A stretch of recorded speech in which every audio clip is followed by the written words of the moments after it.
going on, Jake? Does everything look okay with the stream?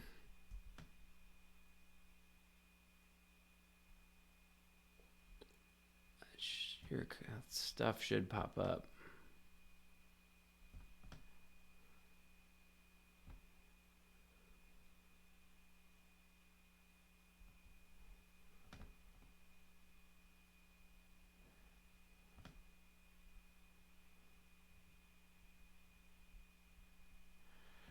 Yeah, this is your chat is supposed to show up in this little box here. I'm gonna keep warming up in a second, but let me see if it works. Because if it doesn't show up,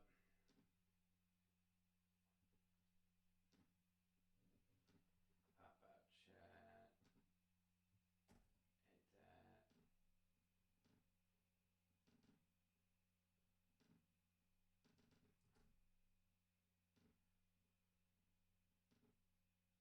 Oh, it's up there. Sorry about this. This is my very first one on YouTube, so I'm not 100% sure what I'm doing. If that's of any surprise to anybody.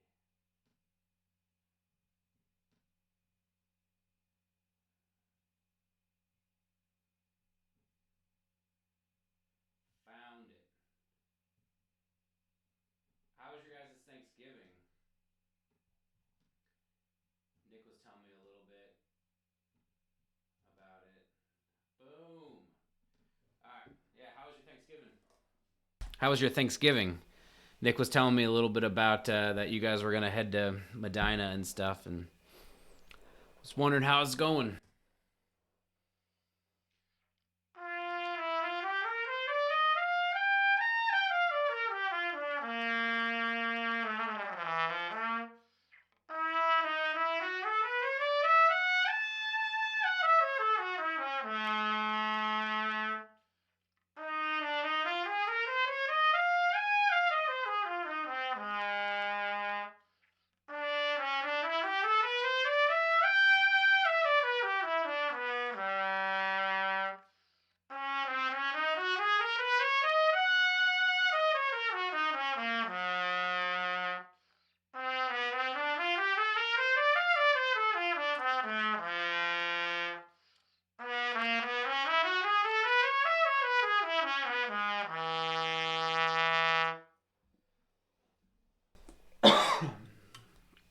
Ours was really good too. Um, yeah, it was good. It was nice. We had some people over, and it's pretty chill. So in terms of the warm up, I usually start with the flow studies because it's the easiest thing I know how to do to just kind of gradually work my range up into kind of the upper register. I use this as sort of a stretching exercise, if that makes sense, where instead of thinking I'm going to just hammer this out, I'm more thinking. Sorry, hang on just one second. Yeah, instead of hammering this out, I'm more thinking just trying to touch these notes and then come back down. So I'm thinking perfect first articulation on all of these, and then I'm thinking trying to keep the sound. Sorry, sometimes you don't even know why you're doing stuff. I'm trying to keep the sound even from top to bottom. I'm okay if the notes as I get into the extreme upper register get softer, but I'm really trying to make sure that the quality stays the same.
Yo, Patrick, how's it going, man? Let me know how everything looks. Let me know how everything sounds. I'm just doing a little bit of warm up stuff, trying to work into the upper register before I get started on the programs. Hopefully, this is right. This is what I have, or not that, rather. This is what I have on the docket for today. Literally just that, and that's it for this piece in particular. So, we'll get that set up here in just a second. But yeah, let me know if the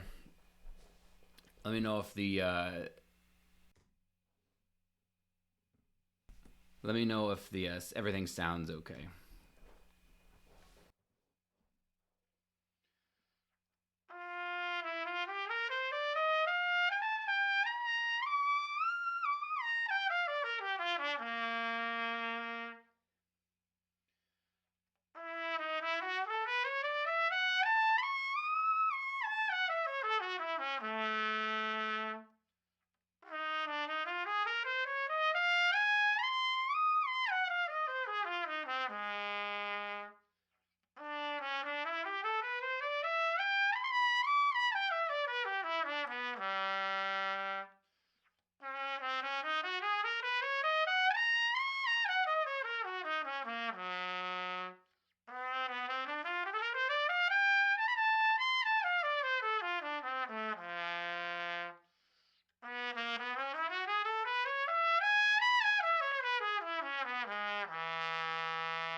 Sweet. I'm glad it looks all right. Everything feels pretty good, so I'm going to do my best attempt at playing a double C that I have right now. As long as it feels good, I usually try to do this at least once.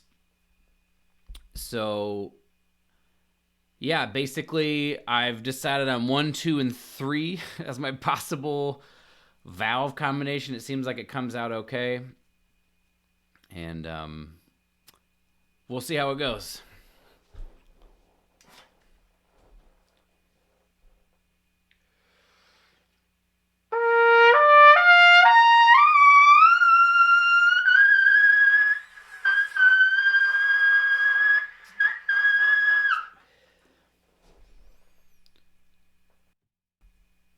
No lead piece.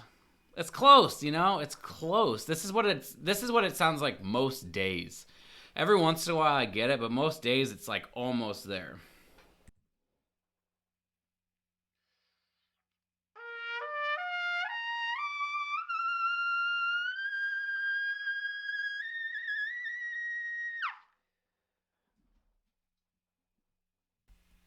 So, yeah, kind of got it. I'm gonna do a little bit of tonguing stuff to get things going here, get my tongue moving, and then we'll dig right into Cascades.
I mean, I played a lead piece when I was in, undergrad and stuff. Oops, crap. I played a lead piece when I was in undergrad and stuff like that, but I haven't. tried one recently, I haven't tried to, other than just like trying to play a double C, I haven't really actively sought out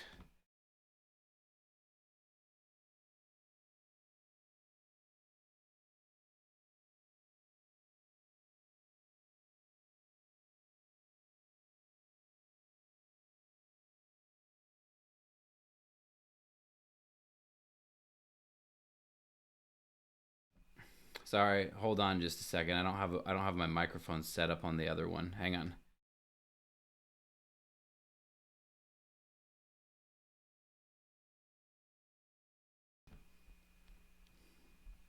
on. Okay. That one's set up.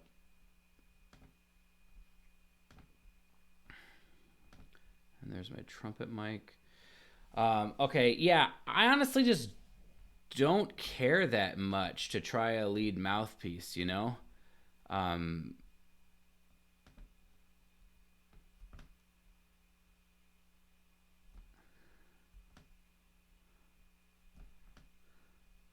like I know it would probably help, but I'm not super concerned with my ability to play a double C.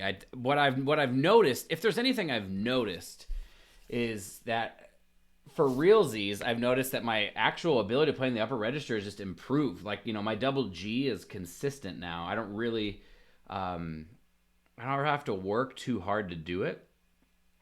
And that's kind of crazy. I've struggled to do upper register stuff for a long time. And so I'm kind of actually pretty excited that, in general, my ability to play in the upper register has improved that much. So, yeah.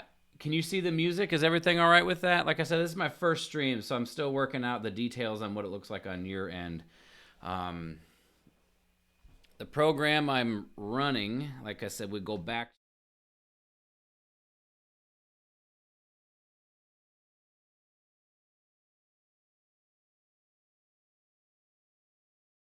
So,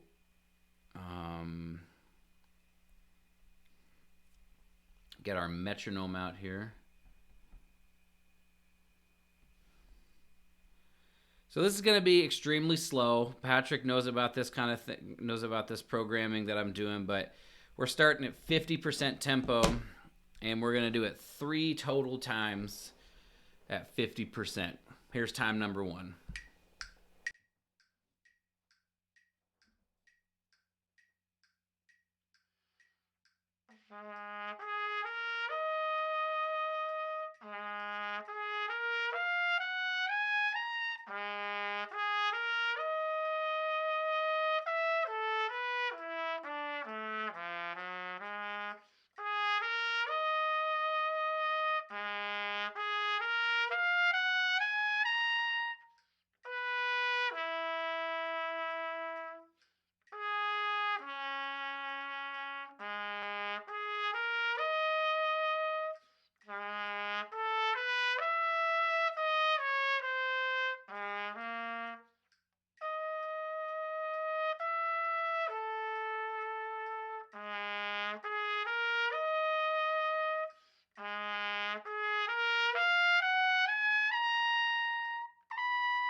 All right. So one of the reasons I wanted to do this was to show what the programming that I run, what it looks like. I've ran the program. That's a 7-week program that I designed for myself, and I've already ran it once on Cascades and this and Tromba solo, and it worked well, but it didn't work as well as I wanted it to, and so I am trying again to see if I can infuse these early repetitions with the knowledge of what I learned going through it once. So what I'm focused on 2 things here: the ability to jump from the really upper register down to the lower register, And then even if I bleed into that rest a little bit, let's see if my cursor shows up. I can't tell if my cursor's showing up, but right here, this the high C sharp, even if I bleed over from the rest, I've found more success in not letting down there, right? So I used to play it bo da da da da da da and kind of rest, take another breath. And what I'm trying to do now is that, especially at a faster tempo, it's almost as if that rest won't exist. So I'm really trying to mimic that and hang over so I can feel the two notes connecting each other. For me, this is a really, this is something that you can and possibly should do all the time when you have situations like this. Not necessarily carrying over, but trying as much as you can to feel like those two notes are connected rather than sort of stopping the energy. Here's time number 2.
Yeah, so the thing that's hard about 50% playing is there's really no groove. It's you're sort of over exaggerating the fact that you need to be able to play the trumpet well to do this. Hanging on to these notes, making sure everything is super full,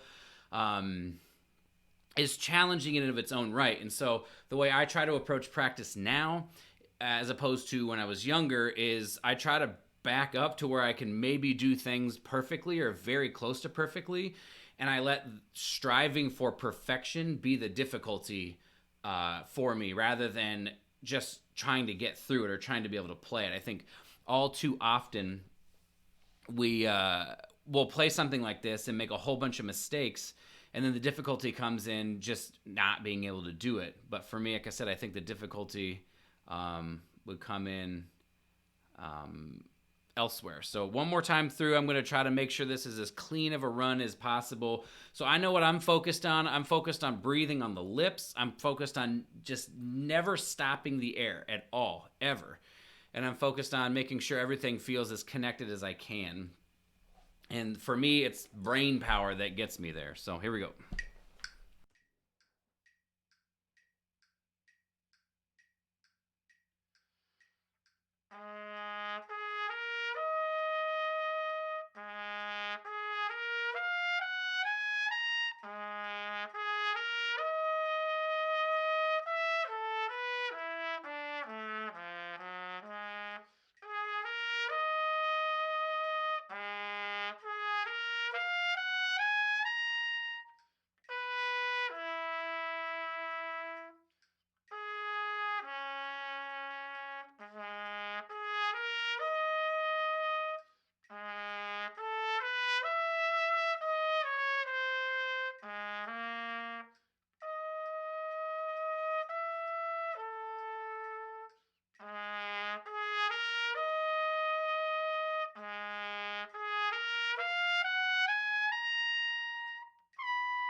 Okay. So that's it for that piece. And so the next thing we have on the program is Tromba solo here. And this has more to do today. If anybody has any questions about anything, please ask. The literal point of me being here and streaming is to talk about this stuff. I mean, I'm happy to practice, but I figured I can practice on my own and I can get better or whatever, but I thought it would be nice to be able to talk about practice, why I practice the way I practice, just sort of connecting over this kind of idea of wanting more efficiency in what we do and using myself as a guinea pig, but also hopefully we can find something together in our community.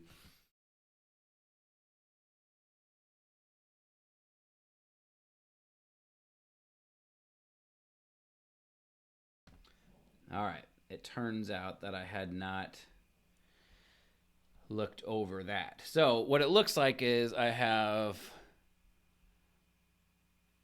tempo change to cantabile. All right. So what does that even mean?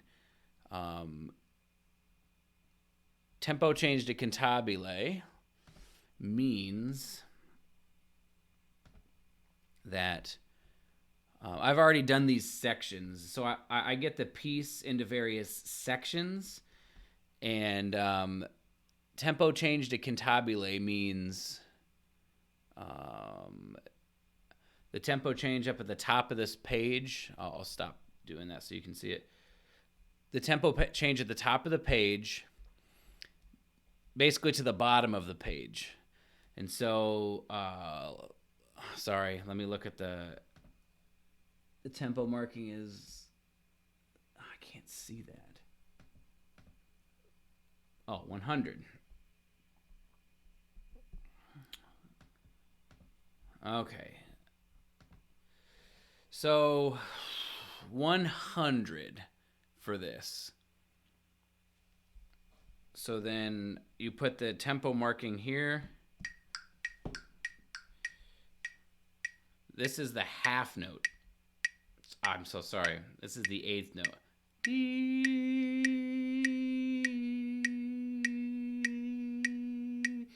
Boop, beep, boop. The reason for that is later on. So we're going to do our best here to get through this one time and be as exact as we can be with the rhythm. Here we go.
pretty exciting stuff, isn't it?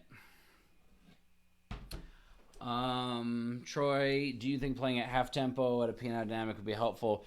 It could be helpful if you're having trouble getting through it, but to me, I would rather see somebody play the music the way the music is, so we're always ingraining what we want the music to sound like. And the way that we need to produce sound to get it to sound that way. I would rather see people do that and just rest more often, right? Just this part isn't too taxing for me, but later parts of this piece are quite taxing. And so, yeah, I think if we just rest more often, then it kind of takes care of that, if that makes sense. Yo, Brandon, what's up, man? Yeah, it's really, really awesome, actually, to be back live streaming. I miss doing it a lot.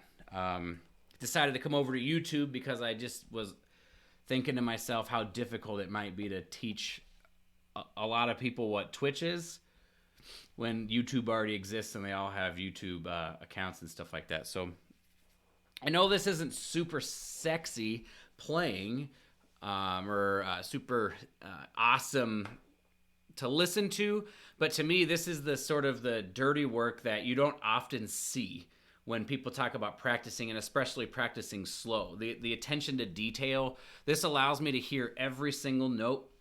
I struggled, first time through learning this, I struggled with G flat, F, D flat, A, C, A da da, B up, da da da da, because at tempo it goes like this.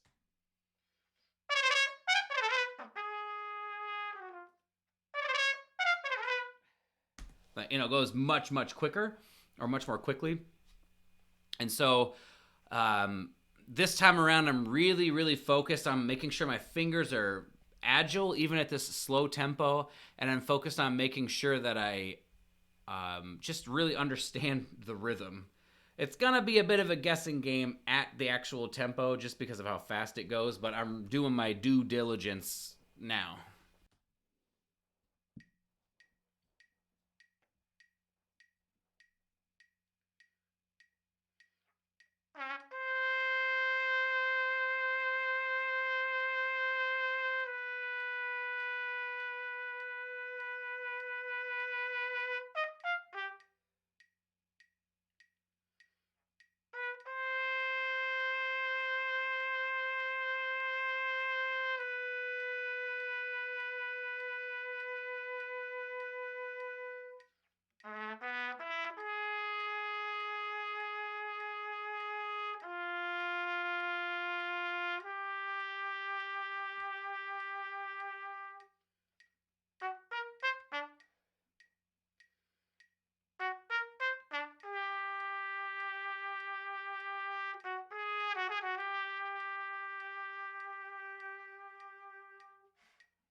How do you work on getting your articulation to be as connected as possible? I have a problem with my tongue stopping the air as I play.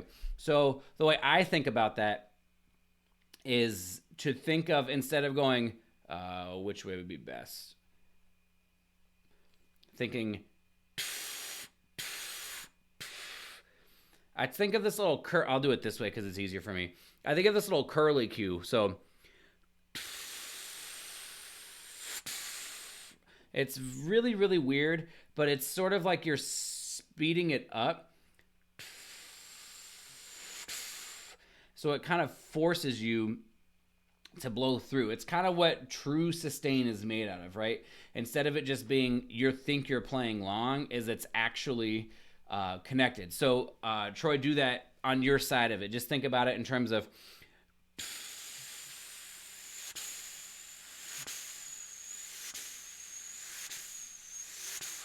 you're sort of almost physically speeding up the air before the note change. I learned this from Barbara Butler. She talked about it in terms of trombone players when they play legato.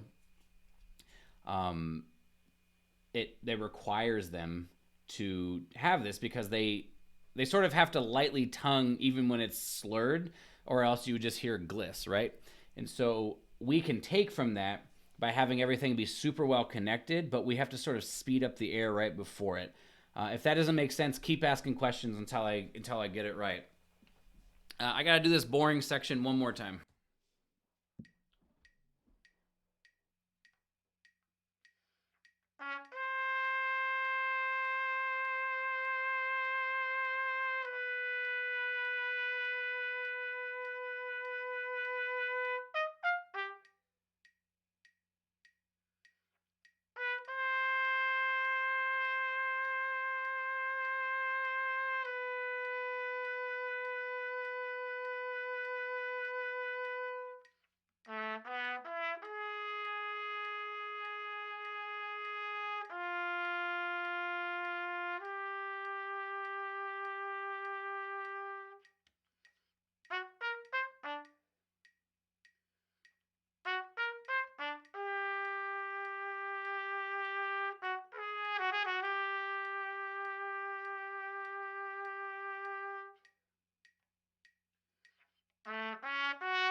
You'd be incorporate that into double and triple tonguing practice. So double and triple tonguing practice is difficult because we have to figure out how to get the K tongue syllable. So to do that. So right? So it's the same T function, if you want to call it that, but K, because it's back here in the is back here, we have to kick the K even harder and then still think. So oftentimes I think what happens with people is they just try to tongue really hard. and that gets articulation to happen. What I think is better, if possible, is to have the sound be immediate. So instead of generating sound by shoving air out with your tongue, the air is really far forward, and everything is happening really far forward. And then the K, because it's not forward, we just have to kick that even harder. So an example of how I would work on this is 5 T's in a row, 5 K's in a row, and then TK, TK, T to see if you can mimic them.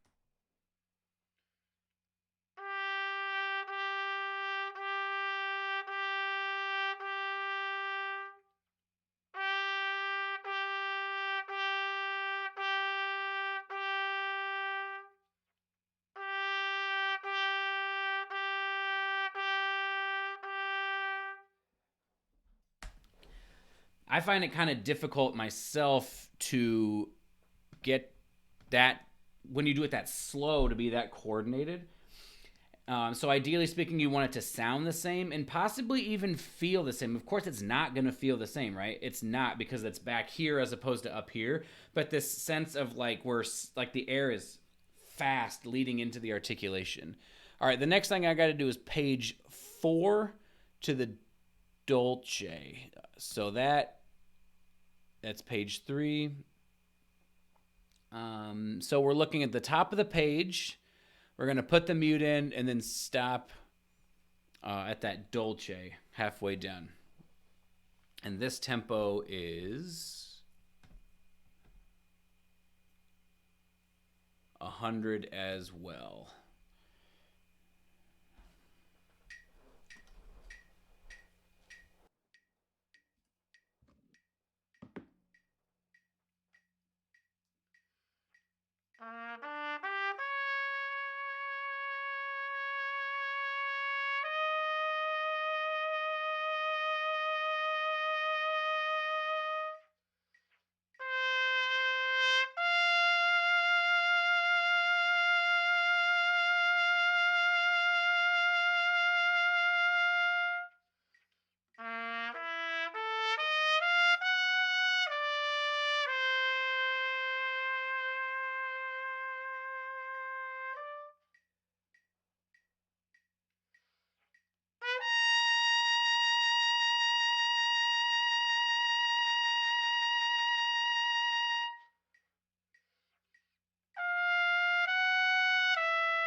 All right, so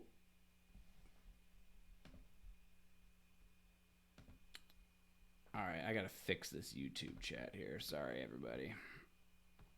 We need to be able to say see all this stuff.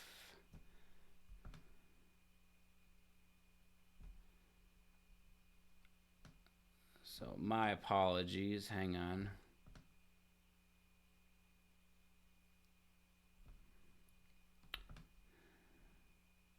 Okay. So all that's good and well.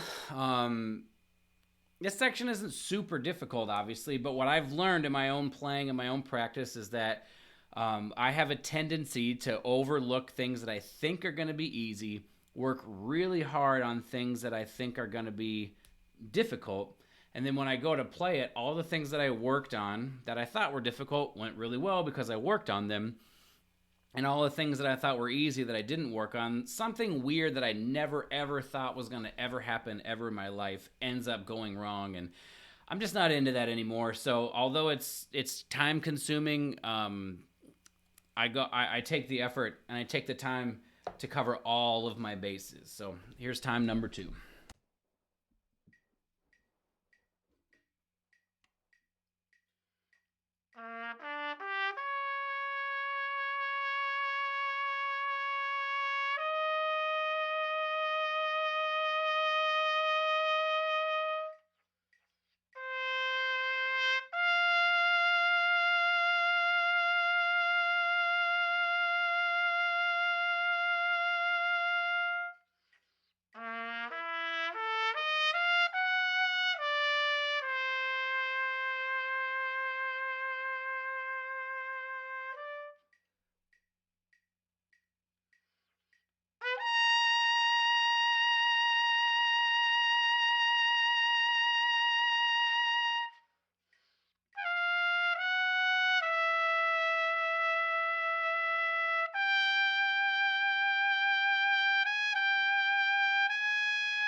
Troy, it sounds like air would help. So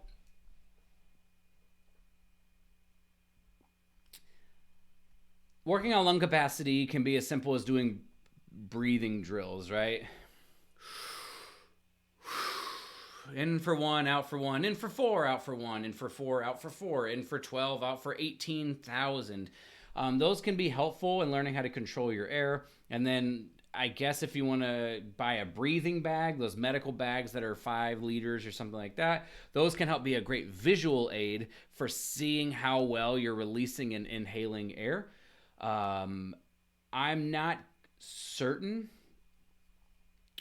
Other than that, maybe running, right? Increasing your VO2 can work, but I'm just not certain that as a trumpet player we have resistance as trumpet players, and so we don't necessarily need tons of air capacity. We just need to learn how to use it. And so for me, again, it's always breathing on the lips, feeling it get cold on your lips, versus when you breathe like that, you can feel it get cold in your mouth. For me, that keeps the air up front. And then just releasing with intensity, trying to imagine that your air, when you articulate, that the sound and the articulation and everything, you hear it, a football field's length away from you first, rather than hearing it right at your bell. This will ensure that you're projecting your air well, if that makes sense. Let me know if it doesn't.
Okay, I'm done with that now. Again, I know this is not super exciting. Moderato to the end of page 5. I know this isn't necessarily super exciting to go this slow, but I was working with a student today, and she was struggling.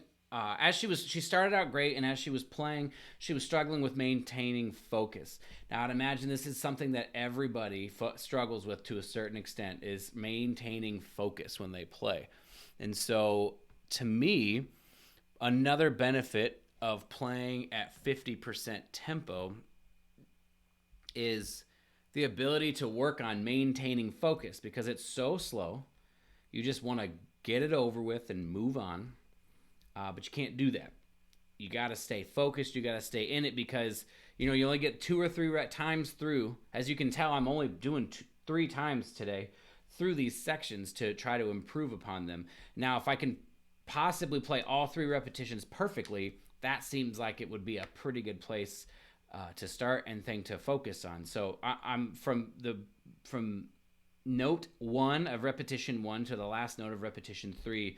I'm really trying to stay engaged and focused as I play so that I can practice that. Let's give it a shot.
All right, repetition 1 down.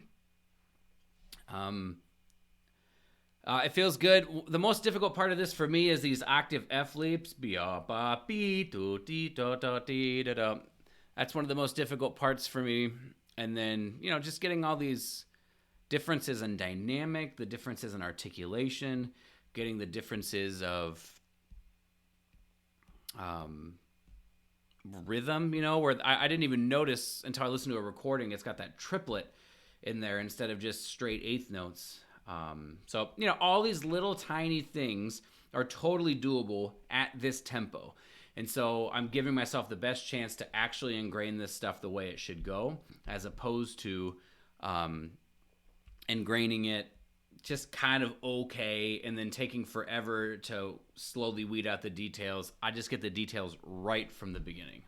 Let's try it again.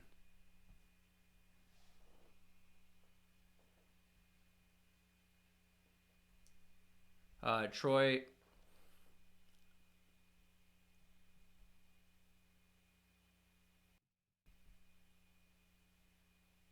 Okay, I'll do this real quick. Troy, I just did a video on upper register playing to sound and feel more relaxed. Essentially, if you're playing up in the upper register and it doesn't sound or feel relaxed, feel is also kind of a bad metric to go by, in my opinion. But to sound and feel more relaxed, to me, the way that I would approach that is to start with where you can do it and then just go to where it's difficult for it to sound free and relaxed, but it still is. Oftentimes, I think we just go too far too soon, right? The range especially is such a physical thing that we can't just treat it. Many things on the trumpet we can treat it as, if I think differently, everything will be different. I can conceptually change my sound, and that's the only way really to change your sound other than the equipment change.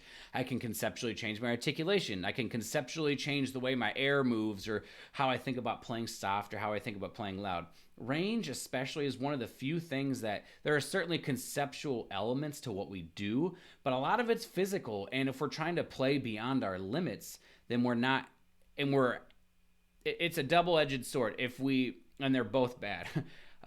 If we play beyond our limits, we're ingraining bad habits, right? And so what you need to focus on, hopefully, is working on ingraining good habits. And so I would stop at the range, generally speaking. Maybe you have one day where you push it a little bit, but generally speaking, when you work on range or you just kind of go up there, I would focus on trying to stop where it's difficult but manageable, right? You heard me, maybe you heard me, I don't know. At the beginning of the stream, I worked on trying to play double C's, and I played one attempt where it didn't happen and a second attempt where it kind of happened, and then I quit. I'm not freaking out that I can't play a double C. Now, maybe I have the luxury because I can play most of the repertoire or all of the repertoire in the classical trumpet world because I have a range that covers that. But I think students whose ranges aren't that high still have to approach it in that same way and give themselves time to grow. Whether you're young or old, it just sometimes some of these things take time to develop. What's your approach to larger intervals, especially when they're articulated? I just try to make sure I'm blowing through the Ryan, I'm just trying to make sure I blow through the bottom note a lot so that I have a bunch of support and I'm not pecking at that interval rather than thinking ba ba ba be da dee da da ba be da. I think ba da dee da dee da dee do dee da da. So I have lots of sort of the energy, the airspeed, the support that I need on the top note already there on the bottom note so that it feels a little bit easier to manage. Hopefully I can demonstrate that. There's a lot of leaps in here.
Hopefully that makes sense.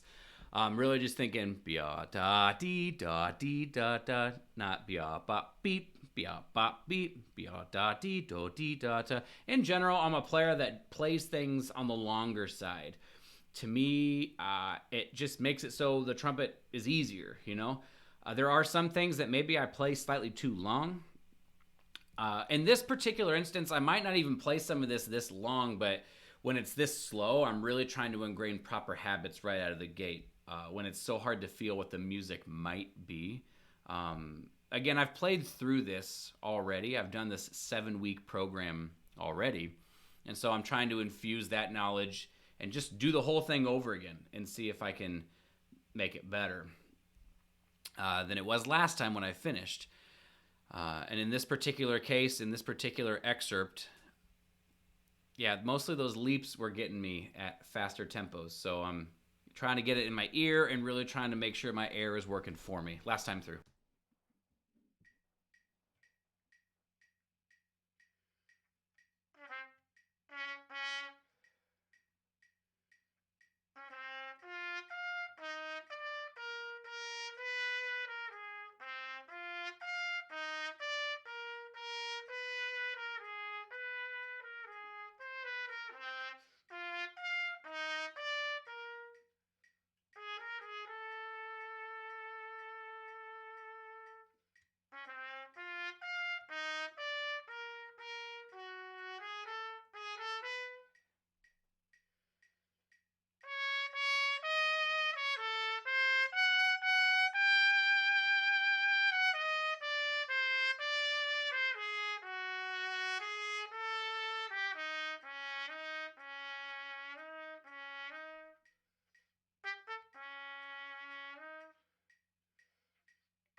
All right, the last section that I got to do today for the programs. Tempo change to Senza Sordino. So the mute stays in.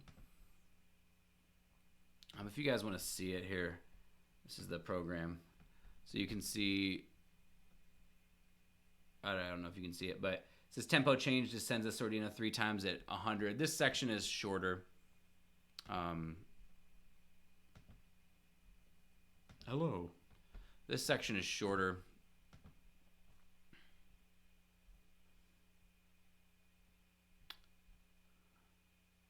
Tempo change. Oh, yeah, okay. So where it says quarter note equals 100, there's an A. I'm going to start the E, F, E flat, F sharp, da da da da. And I'm only going a couple of lines here. It'll be fast.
Super quick, super easy.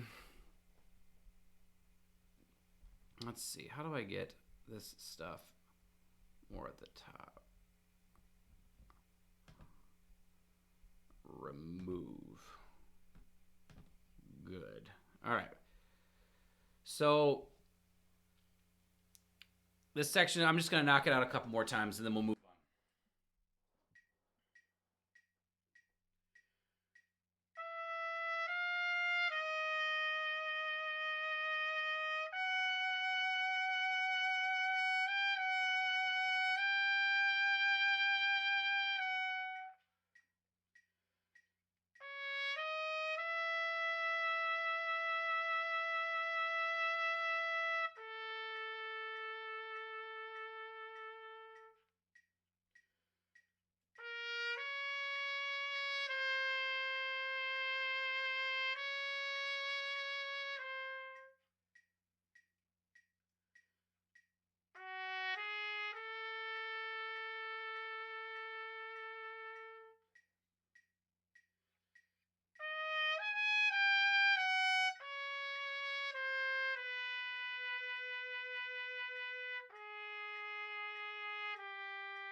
One more time.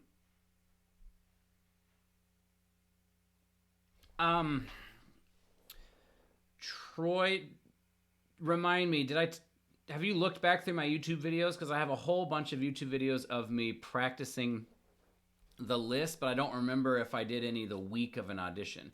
The week of an audition should just be running mock rounds. Maybe some slow tempo work if you feel like you need to do that to make sure that you feel good about stuff, but really it should just be running rounds, because at that point the work is over, you know? That's why starting, I think, 5, 6, 7, 8, 9 weeks in advance, so that you have plenty of time to work out the details, get the intonation, get the rhythm, get the articulation, get the style, get all those details done, so that the week before, 2 weeks before, you feel confident that you can shift into what I would consider to be a peaking phase or a performance phase. and that you're thinking to yourself, all right, I'm just now at this point totally in the mindset of execution. And again, if you want to do execution and then maybe, work a couple of spots here and there under tempo, I think that's totally fine, but I wouldn't be aiming to do any major work just because at some point you need that time to perform. So I don't know if I have any streams of that, but maybe that answers your question. All right, last time, and then we'll move on to the routine stuff.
Neato burrito. All right.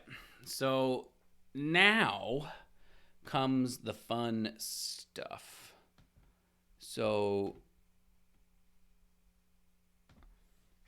we're on my routine now. So I'm on, you can see down here, I don't have a cursor, but it says done under day 1 and done under day 2, which means that I'm on to day 3. So I have to do, I'll explain all this if somebody's interested, but basically I have to do a 1-minute drill for articulation, which I'll do.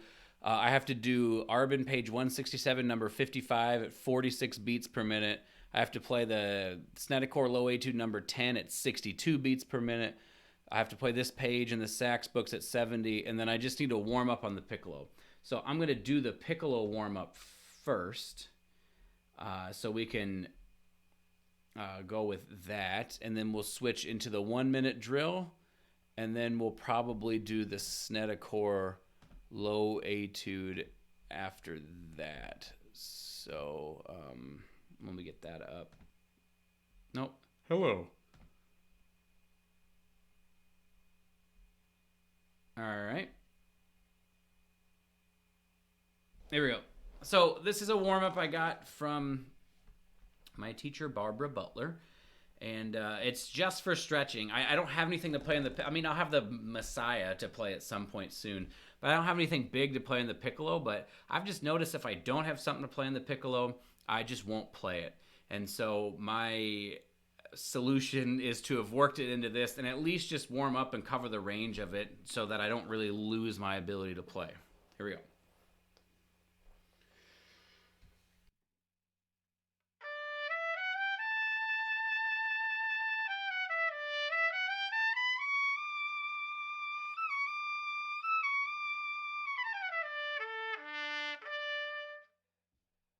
So I've demonstrated this a number of times, and I'm sure I'll continue to do so, but what I'm doing here is you play from the root of the chord, or the root of the scale, to the 5th of the scale, and you're trying to get as much energy as possible, and then as you go down, you don't want to lose that energy.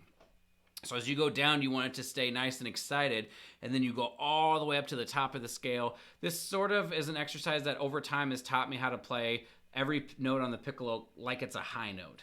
And then I add that little top note just to get a little tiny bit more stretch, and then I just take it as high as I can go.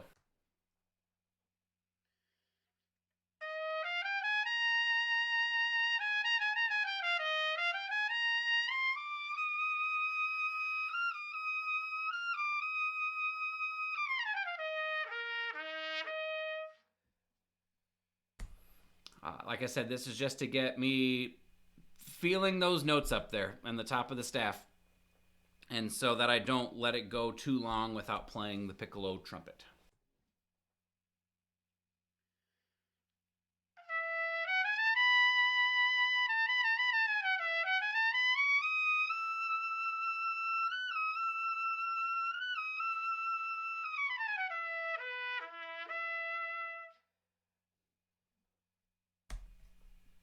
Everything feels good.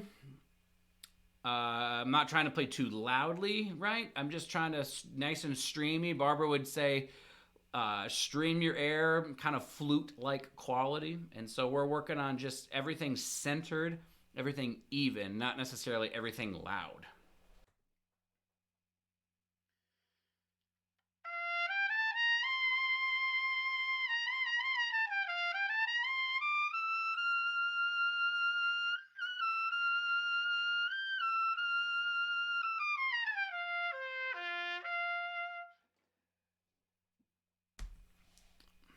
For me, when we get way up there in the upper register, the slot at least stops having as many easy or noticeable slots. What are you going to do about it? Troy, I think it could totally work on B flat or C trumpet. I think it's a beautiful exercise. Like I said, I mostly use it on piccolo, but I think it could totally work. I've had like at least one friend that has tried it on B flat, and he said he felt like it helped him do it. It might be a great exercise for you, like you were saying, because you do the majority of the work in a range that you can sound good in, and so you're just stretching just beyond that. So I would start, like you can hear, I'm starting here much below what my capability is on the instrument and taking it into where it's difficult. So it could probably totally work.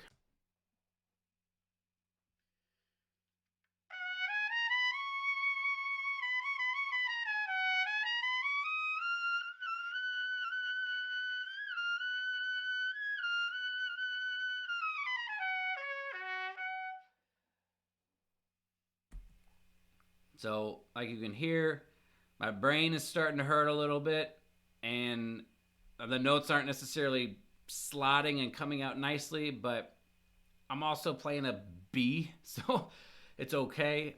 This is not relatively new, but I upper register is something I've struggled with for a lot of my life, so I can sort of say with a lot of authority that although there are exercises you can do, it just takes time. It just takes time, and you got to let yourself build into it healthily and well. We can't just force growth. It's just unfortunate that some people are freaks and they just are good at upper register young. And maybe some of these kids make sacrifices, or they decide for the sake of range, I'm going to sacrifice tone quality or something like that. But I think if you want all of it to rise at the same time, it just takes time.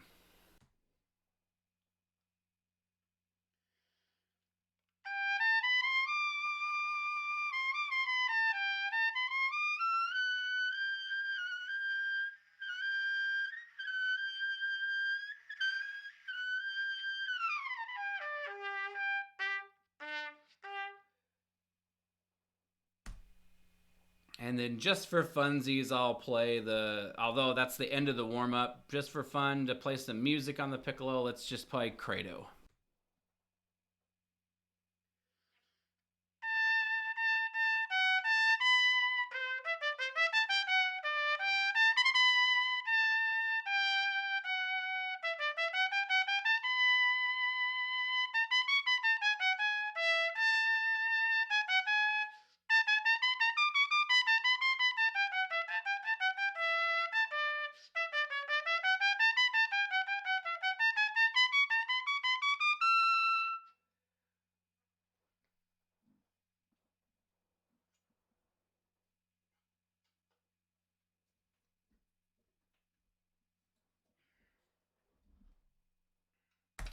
So that was a good G. I'll certainly admit that. Um,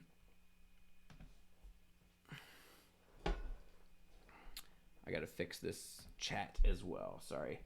That was a good G, I will certainly admit. But considering I had just tried to play B flats, Bs, and Cs, the G was pretty comfortable for me. And so that's some of the value.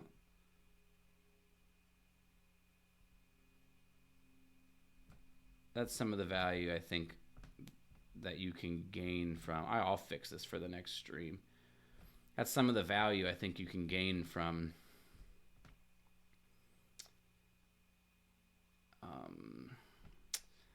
you know, just like that stretching thing. Again, I'm not pasting C's, but it makes the G's a little bit easier. All right, so the next thing I got to do is the 1 minute drill. So let's see if this works.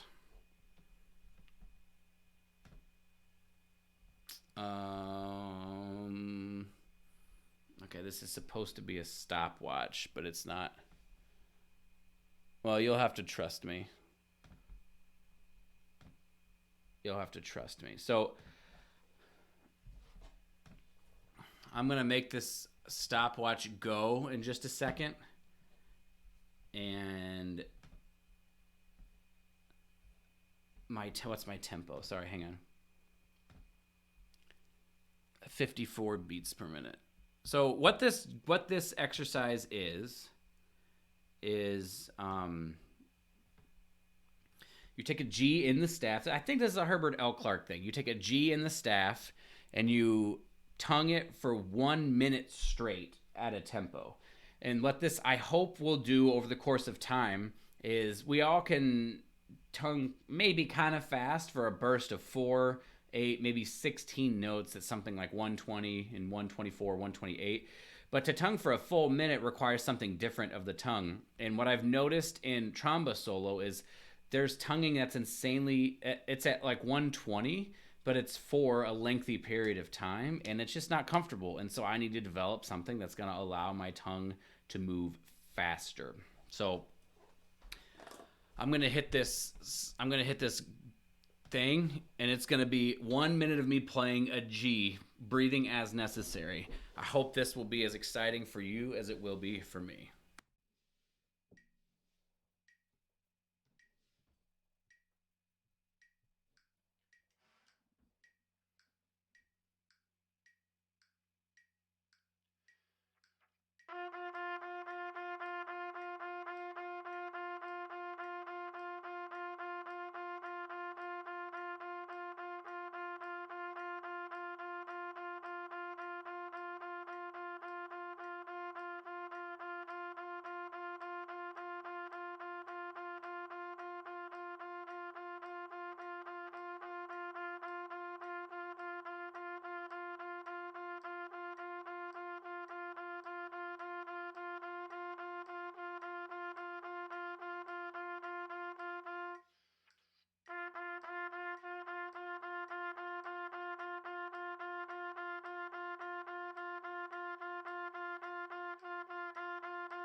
And there you have it.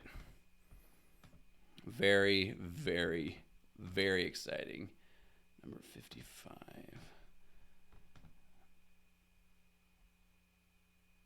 So that is, again, that's to challenge your articulation, to challenge your tongue's strength in a different way for a length of time, which I need to be able to do for this particular piece of music. And so, yeah, what it'll eventually, by the end of the 8 weeks, I'm on an 8-week program that today is day 3 of. By the end of the 8 weeks, I'll be at ideally like 132, I think, somewhere 128, 132, somewhere in there. So it starts slow where I can do it, so I can really control what's going on. All right, boom. We're doing number 55 at, sorry,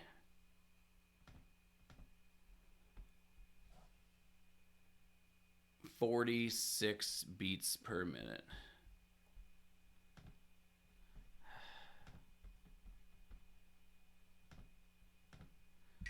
probably do this a couple of different times.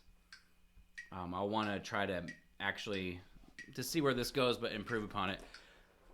So the goal of this is not speed for me, it's coordination and making sure that, again, there's the length and every note sounds exactly the same.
So pretty simple, nice and slow, nice and easy to be managed.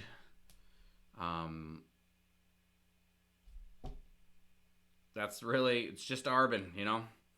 I believe starting at this speed is good for me to do because it'll allow me to play it really well the whole time and ingrain the proper habits that I'm trying to ingrain in terms of air and coordination and articulation. And so we're going to do it again.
All right. So I'm going to do it one more time. This is kind of interesting where you decide, well, if everything's going really well, how many times should you do it? And so instead of thinking, I've got this perfectly, I'm going to quit. I don't quit when it's perfect, right? I think a lot of times when I was younger, I would practice. And when I got it right one time, I'd think to myself, okay, sweet, I got it. But the problem with that is that I did it wrong a whole bunch of times. And then I got it right once. So I didn't actually ingrain anything the way that it should go. Instead, what I did is I just happened to get it right one time.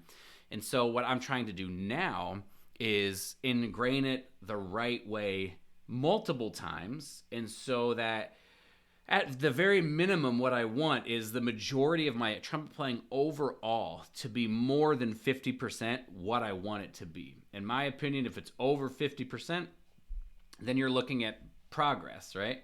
If it's less than 50%, you're looking at a decrease of ability. I don't know if it comes out to be that simple, but I think it makes sense what I'm trying to say. Here's one more time.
Oh no, we're not. What am I talking about? We have two more things. Sax page 20, number 8 at 70.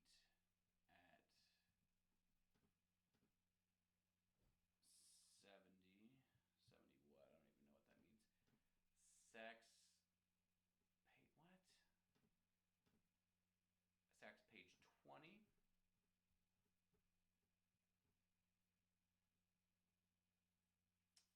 Okay. So we have two more things. We have my flexibility. What are you thinking about when you play arpeggio stuff like that? Troy, can you be a little bit more specific? Is there a certain thing you're wondering about? I'm not really thinking about anything other than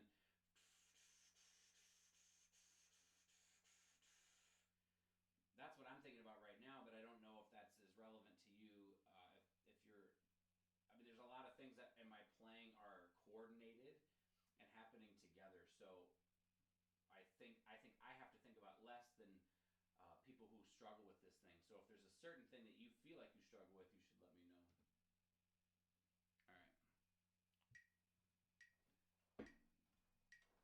Here's my flexibility for the day.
Ran out of air.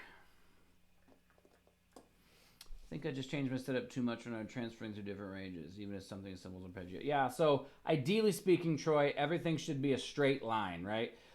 In my playing, I focus on trying to have the airspeed be exactly the same all the time. I'm trying to... So instead of having like an upper, middle, and lower register, I think about it being all the same, trying to have my airspeed be the same on every note. Now, I'm not sure if that's actually what happens, but that's what I'm trying to do to the best of my ability, if that makes sense. That takes time, and you got to start with a maybe like thirds.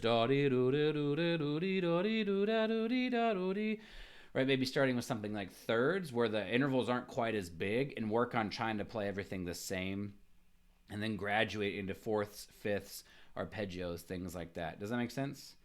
Carl Stanley, is this practice spreadsheet available to study? Interested in starting to... it is available, but you and I should talk. So feel free to send me a message on... I don't know how messages work on YouTube. I just started doing it. But feel free to drop me a message on Instagram. You can go to my website that should be in the bio down below, or the description down below. You can send me a form on my contact page, my podcast contact page. Send me a message on Instagram, a message on Facebook, and I'd be happy to work with you on this. I got started getting organized because, I mean, as crazy as it sounds, there was just a period of time where I didn't care about the trumpet that much, and I was really into working out, and I started studying um, how people. I started studying how people got better at what they did, and to me, what I learned from there, I thought, gosh, this has to be possible. You have to be able to bring this to the music world. And so I've been kind of messing around with it for the better part of a year now, which is kind of crazy. When I was streaming the Jolove a year ago on Facebook, I was practicing more repetitions of slow stuff and fewer repetitions of fast stuff, but it wasn't in this format that it's in now. So, yeah, please feel free to reach out, and I'd be happy to either chat with you on the phone or over message or something like that, and help get you set up with one of these spreadsheets if that's something you're interested in. It sounds like you are, because it says interested in starting to track practice more efficiently. So yeah, just reach out to me and we'll figure it out. The very last thing I got to do here is I have to do this Snedecore at 62. So normally I wouldn't put a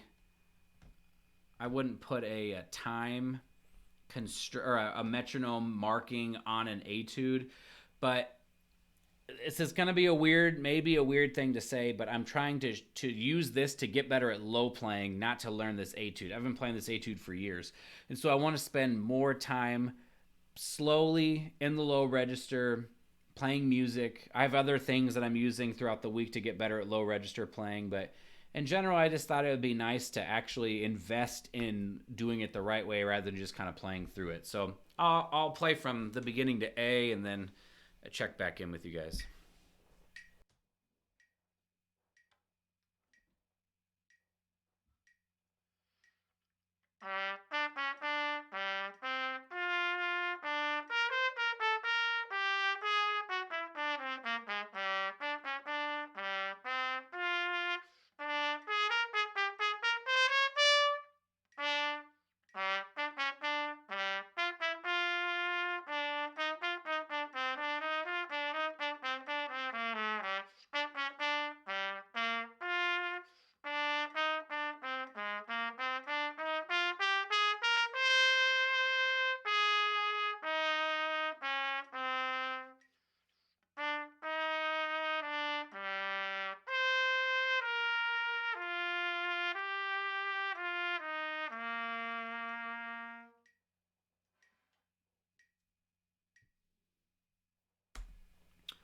I did create this.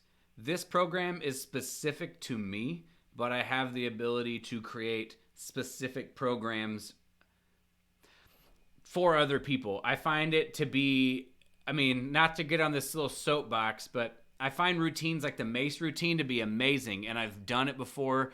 There's other, X amount of time routines that are amazing. The only problem I have with them is they don't always serve the unique needs of a particular individual, and that's what I'm experimenting with on myself right now and other people if they're interested in, is to try to design a program that is unique to them, that has exercises that are designed to help them with their specific needs at this specific time. So this is an 8-week program. After 8 weeks, I will adjust based on what I've learned, based on how I've progressed, and I will change it up and then run it again, and we'll see where it goes. Here is A to B.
So, and if there are any more questions, fire them out.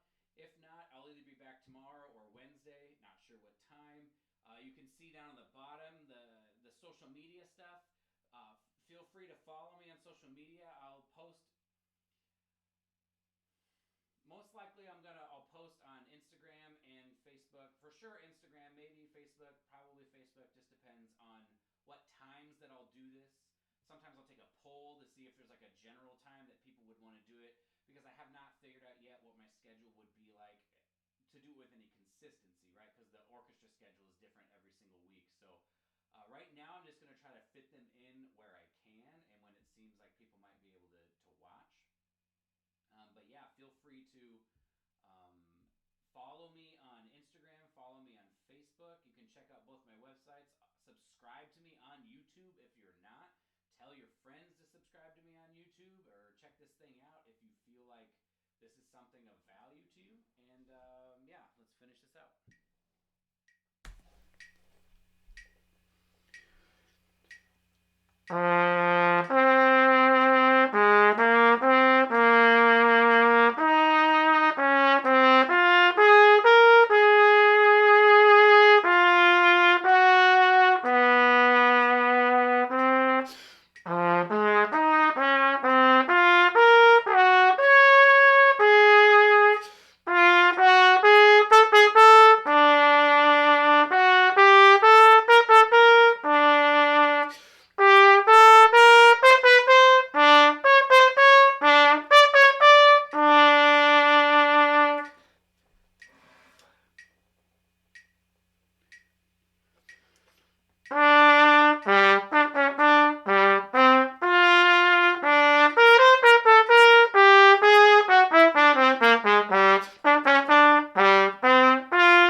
Was all of that on the wrong microphone? I'm so sorry. I was doing so great this stream.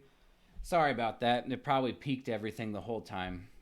Um, Carl, absolutely no problem. Please send me a message if you have any questions.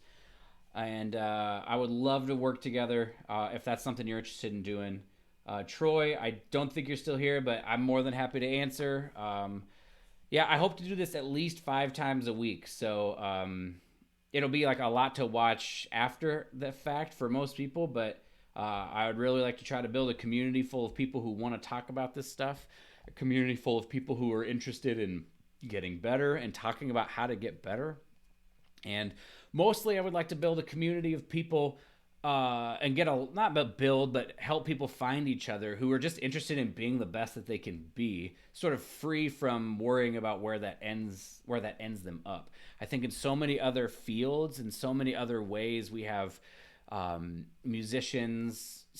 like fitness personalities, and you have people in the business world, and it seems like so many of them are totally fine with, I just want to be the best I can possibly be, and what other opportunities come as a result of that is wonderful.